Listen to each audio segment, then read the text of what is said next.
Hello, হ্যাঁ দোস্ত, কই তুই? দোস্ত, এটা অনেক বড় ঝামেলা হয়ে গেছে। ক কি আই এম প্রেগনেন্ট।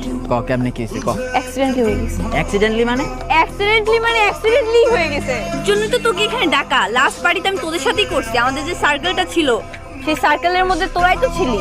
আমি কি করবো দোস্ত, আমি কেমনে বের করব? ওই জোনের তো আমরা সিসি ক্যামেরা ফুটেজ কালেক্ট করলেই আমরা মনে করতে সব পেয়ে যাবো কে কি করছে না করছে। কিন্তু এটা আমরা কোথায় পাবো? মিউজিক রাসেলে কল দিতেছি। এ কই তুই? আছি, একটু বাইরে আছি। বাইরে আছো? এখানে একজনের মিউজিক বাজে গেছে আর তুমি বাইরে আছো। আরে কার মিউজিক বাজছে? আরে অরিনের একটা ঝামেলা হইছে। কি সর?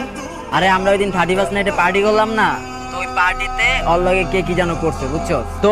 তোর এখন যেটা করতে হইব সেটা হলো গিয়া সিসি ক্যামেরার ফুটেজ কালেক্ট করতে হইব, এনি হাউ বাই করতে হইব কে এই কাজটা করছে। আরে ঠিক আছে, আমি আইতেছি, রাখ। মিউজিকের বাচ্চাটা তুই কি করলি?